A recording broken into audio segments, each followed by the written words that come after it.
Welcome to the Fountains Studio Celebration.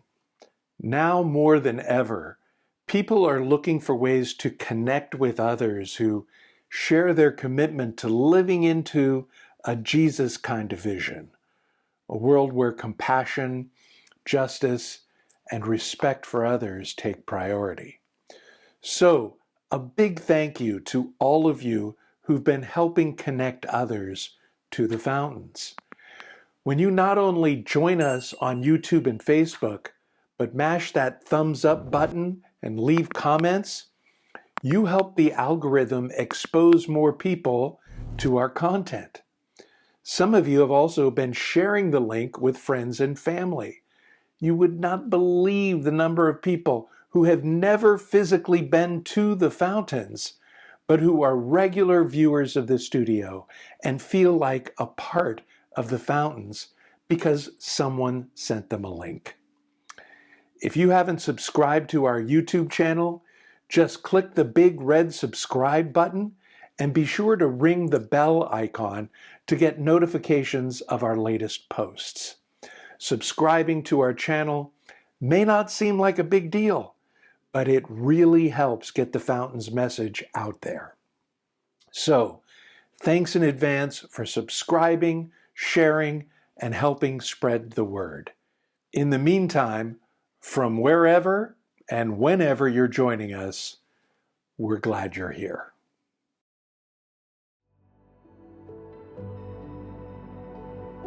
Join us as we get in the spirit of life and love. We gather once again, longing to create a circle of love, ever expanding, ever growing, a place of wisdom, a place of connection, a place of hope, a place of grace.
Let's affirm the Fountains mission together. As followers of Jesus, we put love first.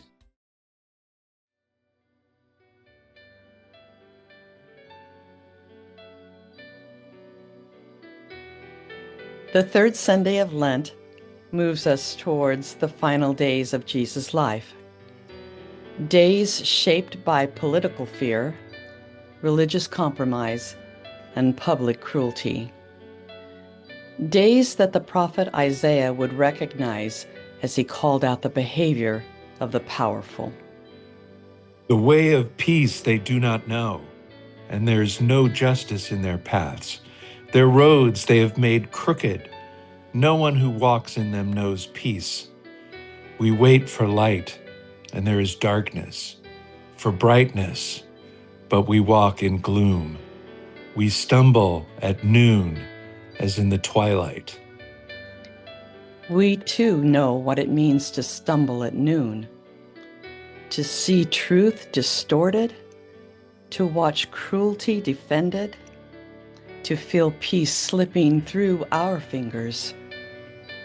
So, we embrace Jesus, encouraging us to walk while we have the light, so that the darkness may not overtake us, knowing we are called to choose another road, a narrow road, but one that leads to life.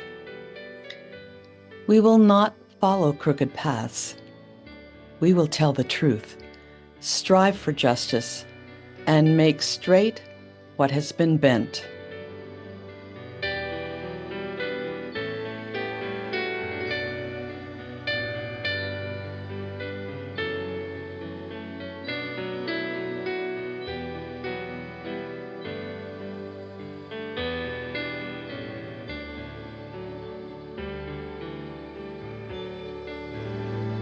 Goodness is stronger than evil.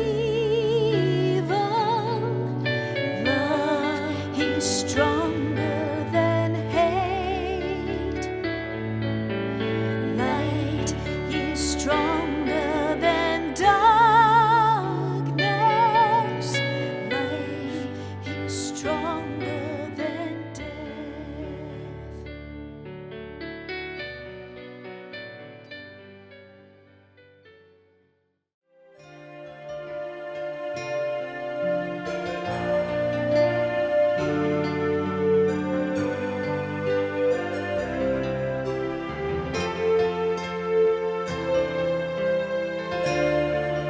As we quiet ourselves, may we be freed from the chatter that distracts us and be mindful of the gift of this moment. Breathing in and breathing out, here and now. We long to sense the mystery of our connectedness with one another and with all of creation. As our hearts go out to those caught up in conflict and war, may we not be overcome with feelings of helplessness, but inspired to find ways to sow peace and justice in our own circles of influence, pushing back against the darkness. May we be open to the ways the Spirit nudges us, stirs us, and inspires us into new ways of thinking and being. With hearts and minds set on doing justice, loving kindness, and walking humbly with the mystery of the divine, may our deepest selves be attentive to the way the Spirit is moving within and among us. Love and caring love, there is God. Where love and caring love, there is God. Where love and caring love, there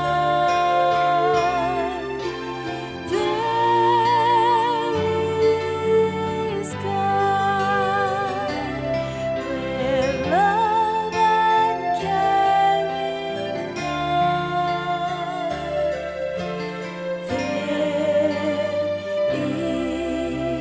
is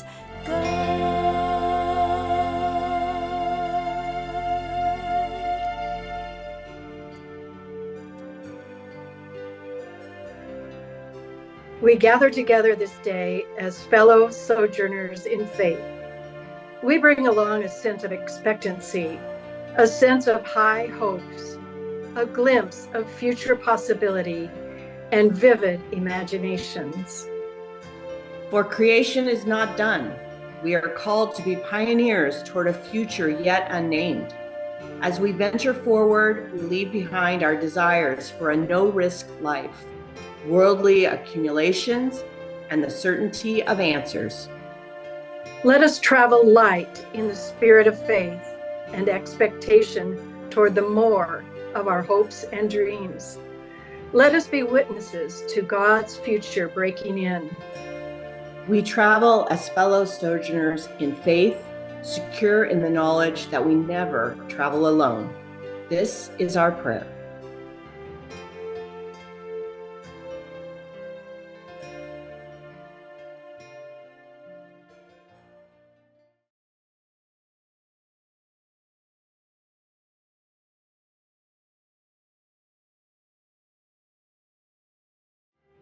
We offer this time of quiet openness, bringing our whole selves as we join together in saying a contemporary version of the prayer that Jesus taught his first followers. Loving Spirit, you love us like a good parent and are present in every aspect of our existence. May your nature become known and respected by all. May your joy, peace, wholeness, and justice be the reality for everyone as we live by the Jesus way. Give us all that we really need to live every day for you. And forgive us our failures as we forgive others for their failures. Keep us from doing those things which are not of you, and cause us always to be centered on your love. For you are the true reality in this our now and in all our future.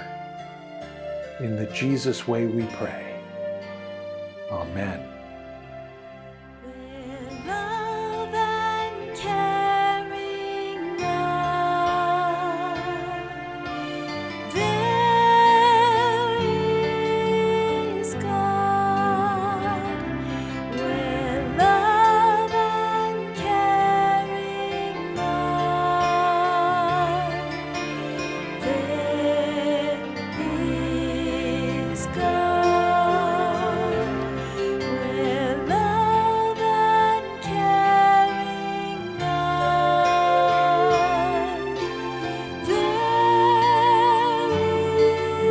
is God.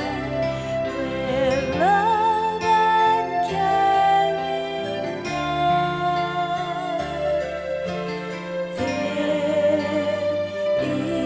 there is God.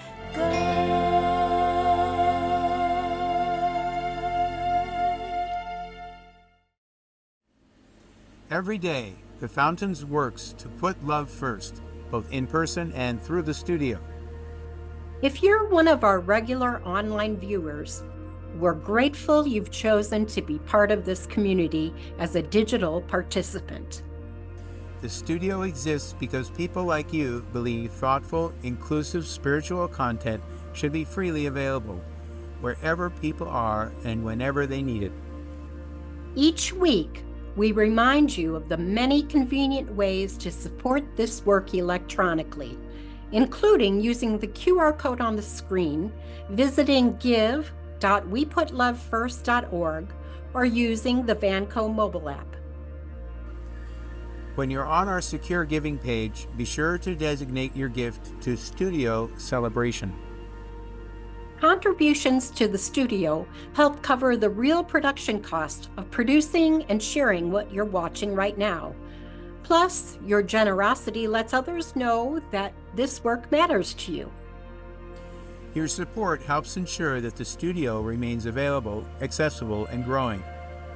So wherever and whenever you're watching, thank you for being part of this community. And thank you for supporting the studio financially.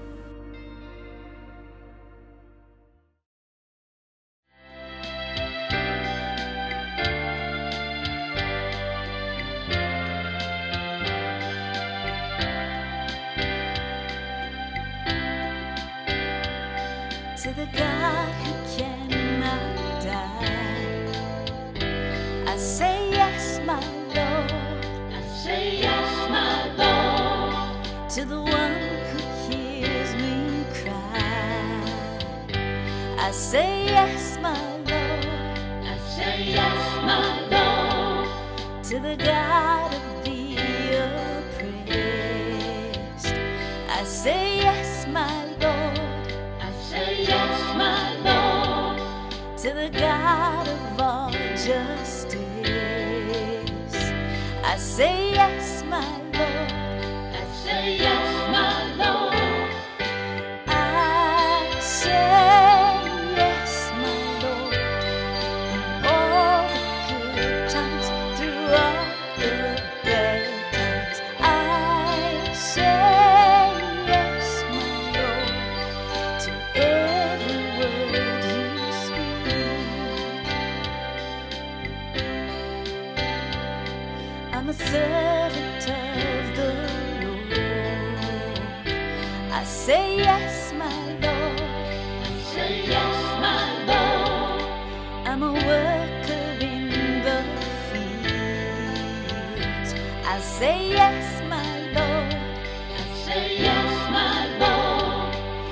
courage here and now. I say yes, my Lord.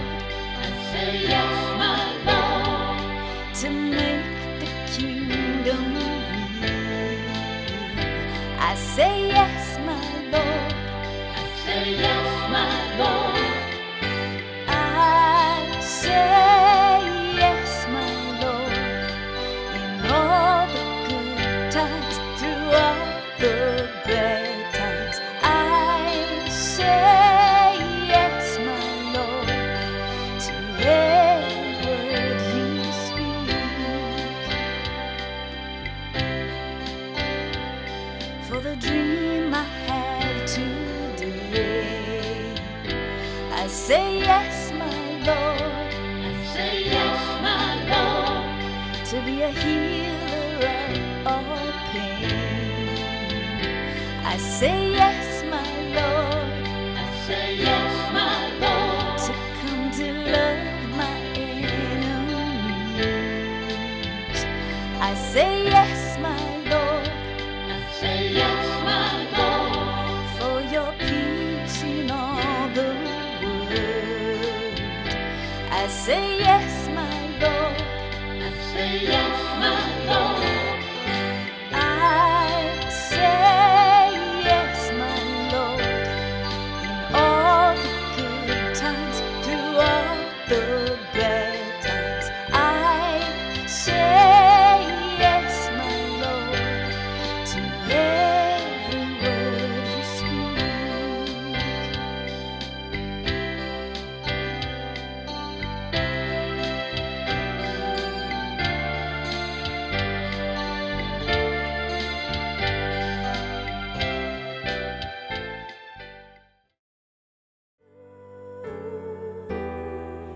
Give thanks with a grateful heart. Give thanks to the Holy One. Give thanks because God's given Jesus Christ the Son.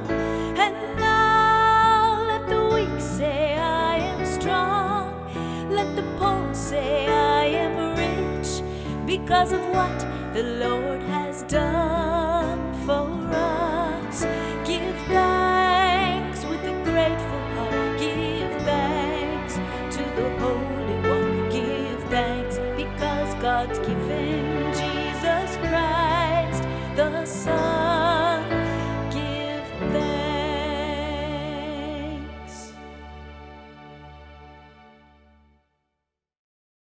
First Peter is not one of those letters people are rushing to quote or read all the time, but there are a number of big picture ideas packed into this short epistle. Several of these ideas got picked up by the tradition and became none too helpful dogmas, like referring to Jesus as having been on a mission to spring the pre-Christian saints from the clutches of eternal torment by descending into hell. It wasn't an idea on anyone's radar when the Nicene Creed was written, but fast forward 400 years and voila, the committee putting together the Apostles' Creed slipped it in. Most scholars agree that 1 Peter was not written by the Peter, an illiterate Galilean peasant, but by a second or third generation disciple writing in Peter's name. Why?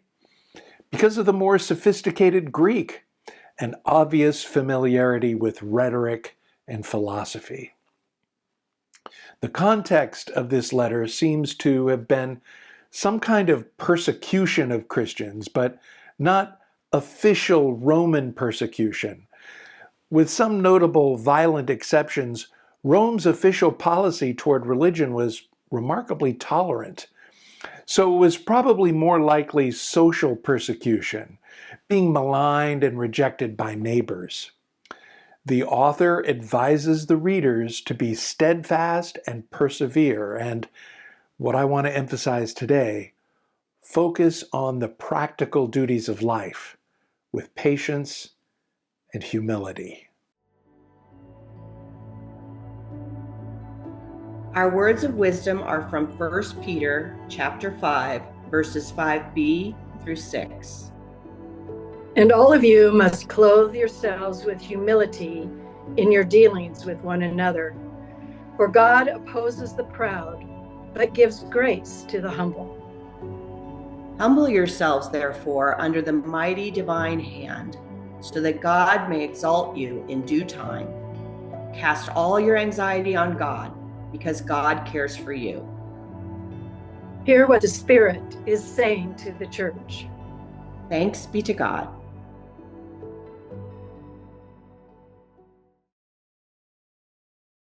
As the U.S. war against Iran ramped up this last week, reports surfaced that multiple military commanders, sounding like preachers at some fringe Bible conference, imparted fevered fundamentalist Christian pep talks to their troops, reassuring them that the president had been anointed by Jesus to light the signal fire in Iran to cause Armageddon and mark Jesus' return to earth. And according to end times Bible prophets, including Pete Hegseth's personal white Christian nationalist theocrat, Doug Wilson, recently invited to preach at the Pentagon, Jesus' first order of business upon his return is the violent elimination of all non-Christians. According to Mikey Weinstein's Military Religious Freedom Foundation, a watchdog group monitoring religious fanaticism in our military, over 110 service members filed complaints. And not from just one incident, from 40 units across 30 installations, all reporting the same talking points. Friends, it's not paranoia. Our elected leaders have just authorized, and many in our military believe they are executing, a religious crusade. And our opening salvo was using the undisputed might of the United States military to obliterate an elementary school, killing nearly 170 7 to 12-year-old Muslim girls. To paraphrase Vince Walker, whatever moral ascendancy the United States once had is now lost. In more tranquil, less war-crimey moments, we might dismiss efforts to shrink God down to fit one political agenda or one nation's rationale for war as idolatry. But no more. What we are witnessing right before our eyes are power-hungry, racist monsters leveraging religious hatred as a tool of self-aggrandizement and empire, and soiling whatever aspirations any of us might have ever had, that our country is a just and honorable city set on a hill. Now, granted, it's nothing new. It's who human beings are. We divide ourselves into tribes by ethnicity, cultures, and beliefs. We set up boundaries to define who we are over against the other. And what better means of justifying our way of doing things than declaring that God is on our side and no one else's? But I guess that's why I'm such a bad Christian. The scales fell from my eyes long ago, exposing those who claim God as their personal nationalist, a tool of empire, or anything even distantly associated with Christianity. Whatever the divine is, it is beyond any one nation, people, or religion. The Dalai Lama has written that his first commitment in life is not as a Buddhist or a Tibetan or even being the Dalai Lama, but as a human being, and one devoted to the enrichment of a shared humanity through mutual kindness and compassion. And especially right now, as greedy, arrogant, unstable fools, armed with the ability to extinguish all of humanity, wreak havoc across the planet, the necessity of siding with the Dalai Lama becomes all the more urgent. Regardless of how much our cultures, races, ideologies, and especially our religions divide us, we have to find ways for our common humanity to bring us together. But God belongs to us! Really? Christians forget that 2/3 of our Bible, the Old Testament, are Hebrew scriptures, where God comes off as decidedly Jewish. And remember, Jesus remained a Jew his whole life and showed absolutely no intention of creating a non-Jewish religion. Christianity is, in fact, a multi-faith tradition, a synthesis of Judaism with elements cannibalized from other ancient religion and pagan cultures melded together around the figure of Jesus. If you recognize the name Copernicus, you may remember him as the one who published what many already knew to be true, but were afraid to say out loud out of fear of the church. The sun, not the earth, was at the center of the solar system. Blasphemy! Well, theologian John Hicks says that what we need today is another Copernican revolution. We need to take Christianity out of the center with all the other religions orbiting around it and put the mystery of the divine at the center, with Christianity orbiting as one of the other many faith traditions. Can we take our imperialist, our way or the highway faith out of the center? And as our letter from Peter encourages us, be on about clothing ourselves with humility in our dealings with one another? Don't forget that Paul wrote that the best any of us can do is squint in a fog or peer through a mist. All of our visions of the divine are partial and cloudy.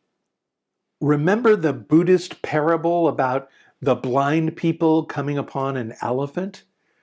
Feeling the elephant's side, one says, "An elephant is like a wall." The one clutching the tail says, No, an elephant is like a rope." The one holding the ear declares, it's like a thick sheet, on down to the legs being like a tree and the trunk being like a hose. Could it be that when it comes to comprehending the divine, we only have a part of the puzzle?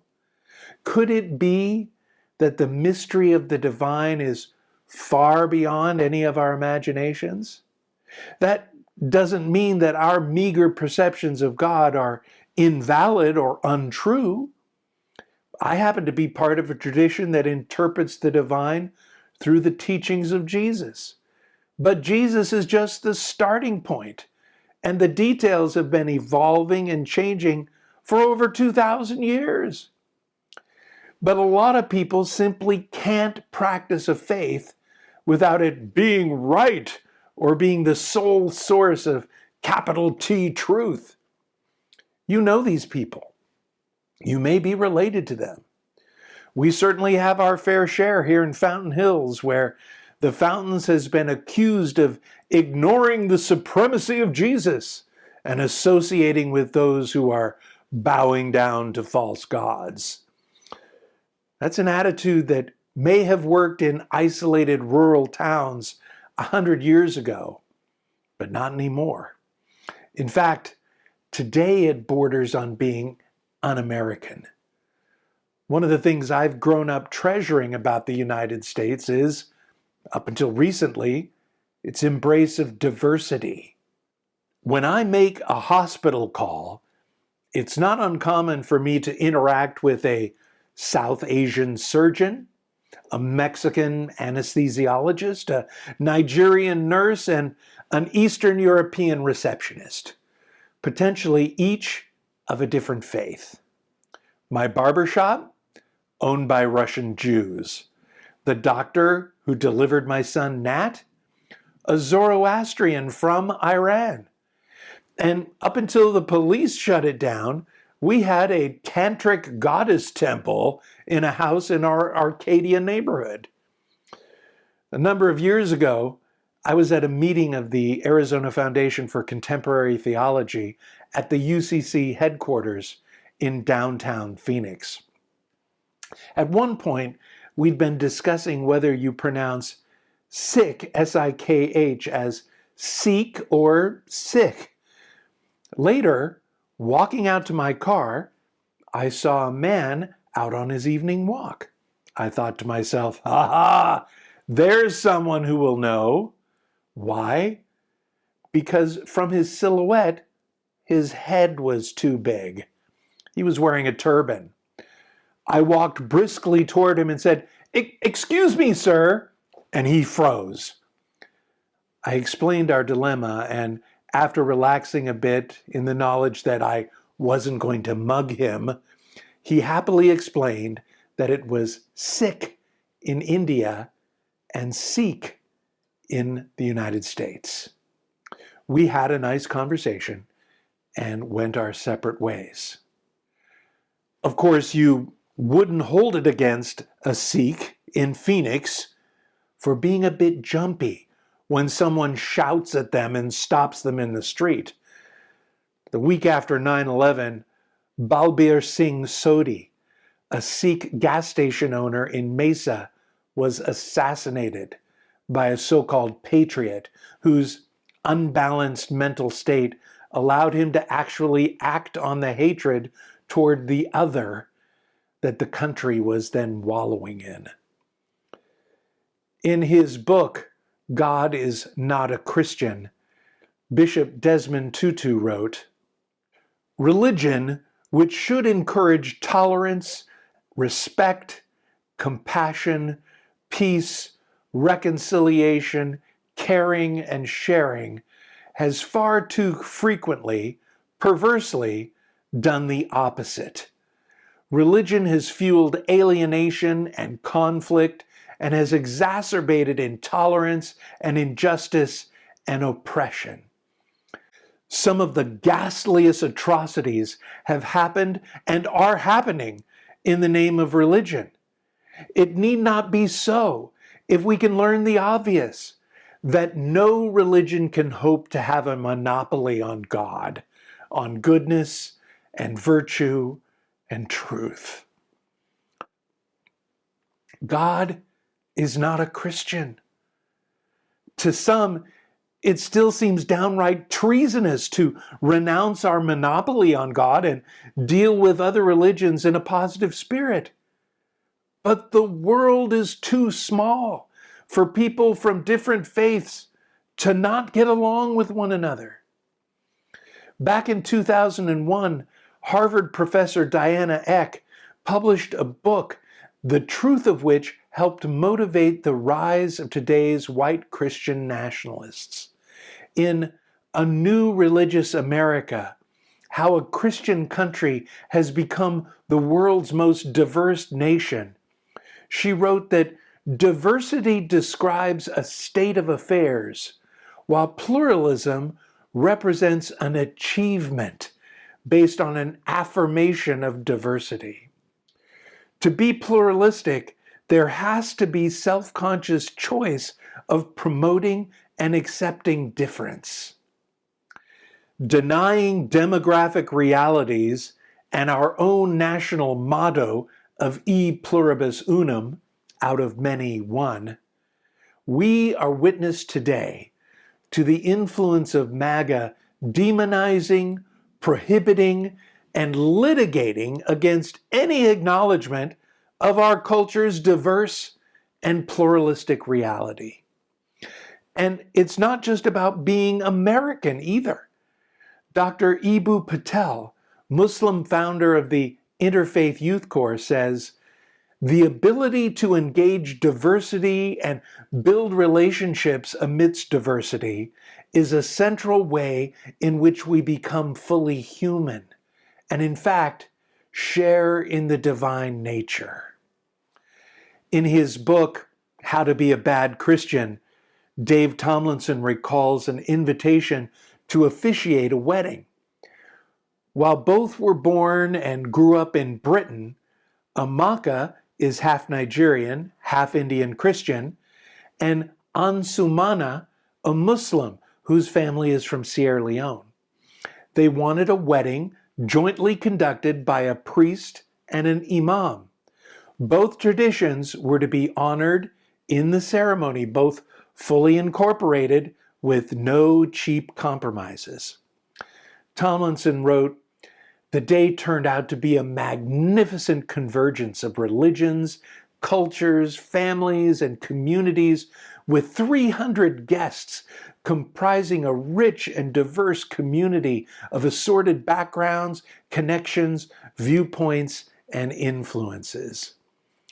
Dave muses, "How I wished I could bottle the spirit of Amaka and Ansumana's wedding to release it across our world, torn apart with violence, prejudice, and terror, often in the name of religion. Yet I believe that this little event was simply a token of the aspiration of many people who loathe bigotry and intolerance and long for greater collaboration in creating peace on earth." Isn't that what we do each year at our Interfaith Thanksgiving service? Our token act that aspires to the idea that we can overcome bigotry and intolerance in healing the world. Hans Kung says, "There will be no peace among the nations without peace among the religions, and no peace among the religions without dialogue and greater understanding between them." Regardless of what faith we come from, the overwhelming majority of us simply desire to be decent human beings, don't we? Customs and rituals may not be the same. Our religious beliefs may vary, but humanity runs deeper than religion. Every religious tradition affirms in some way that God is beyond the grasp of any of us, a mystery, transcendent. So how could God be a Christian, or a Muslim, or a Jew, or a Hindu? God is not some tribal deity, but beyond our comprehension.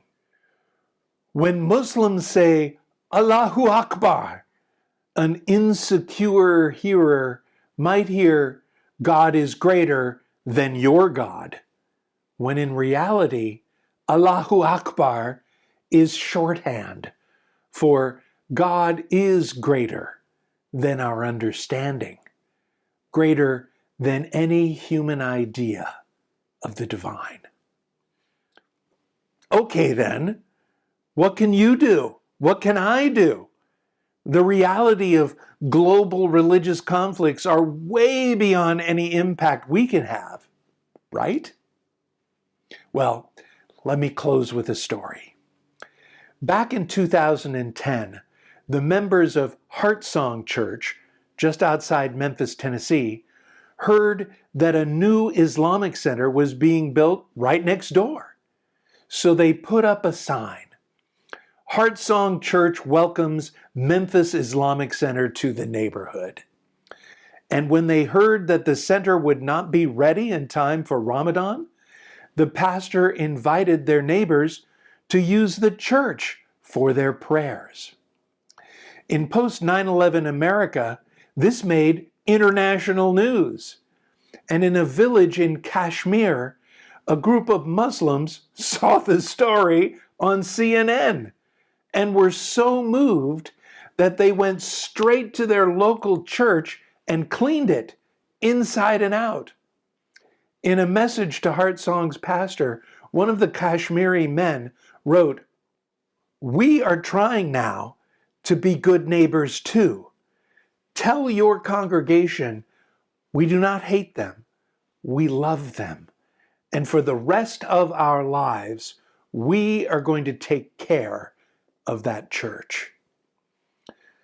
Although the Memphis Islamic Center is now complete, the two communities continue to work together every month to help the homeless in their neighborhood. And guess what? Heartsong Church is United Methodist. Friends, the future of humanity does not hinge on theological solutions, but on human solutions. Especially with blood fresh in our hands, we desperately need to create new stories of mutuality and hope that will generate respect and cooperation in building a more compassionate and sustainable world. That's why these words from Bishop Jack Spong need to be shouted from the rooftops. God is not a Christian. God is not a Jew or a Muslim or a Hindu or a Buddhist. All of those are human systems which human beings have created to try and help us walk into the mystery of God. I honor my tradition. I walk through my tradition, but I don't think my tradition defines God. I think it only points me toward God. In his Nobel Prize acceptance speech in 1964, Martin Luther King Jr. said, "We have inherited a great world house in which we have to live together, black and white, Easterner and Westerner, Gentile and Jew, Catholic and Protestant, Muslim and Hindu, a family unduly separated in ideas, cultures, and interest, who, because we can never again live without each other, must learn in this one big world to live with each other."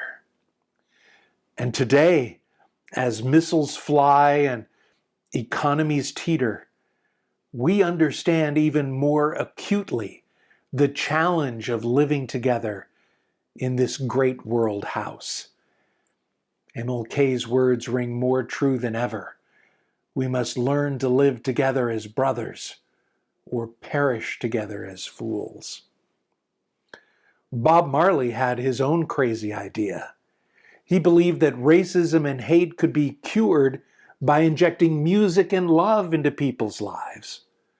While rehearsing for a performance at a peace rally, gunmen broke into Marley's house and shot Marley, his wife, and his manager. But just 2 days later, despite having been shot in the chest and arm, a defiant Marley managed to walk out on stage and inspire 80,000 people to not give in to violence. Somebody asked him, "Why'd you do it?" He said, "The people who are trying to make this world worse are not taking a day off. How can I?"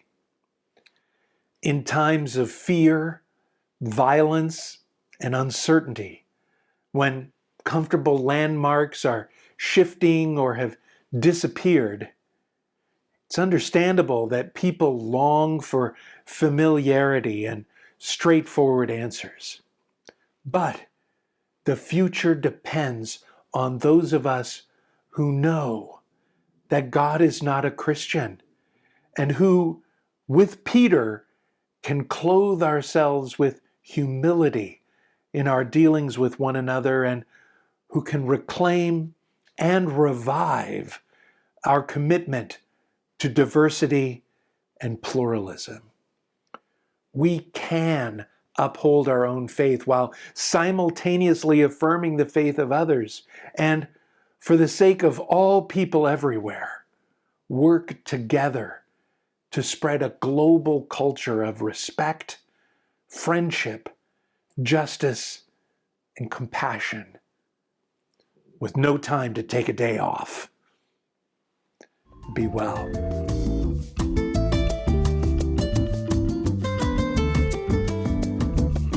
Hey, if you liked what you heard today, buy me a coffee. Thanks.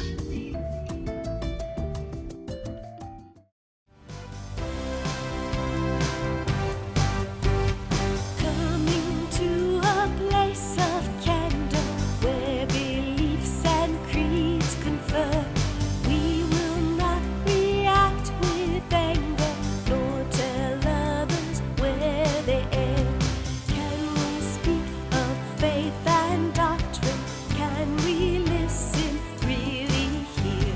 As we meet, can we imagine that new insights may appear? When we hear some different teaching, when we try to understand, different faiths can be disturbing and can question where we stand. We need not forsake devotion if it's God whom we adore, but we can share inspiration, we can question and explore. We can pledge to be accepting, put behind us lack of trust.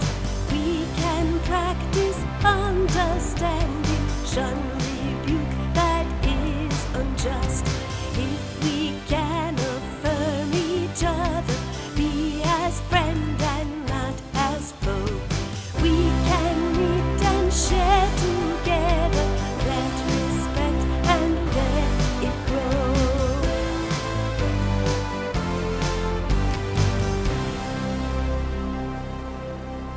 Let's join together in these words of challenge and blessing as we go. As we step back into the world, keep us mindful that the path we walk is shared. Keep us humble and mindful of those who travel beside us, Keep our steps in harmony with one another. helping us to be gentle, courageous, and welcoming, Send us out renewed for our journey. trusting that you go with us at every turn. Amen. Always.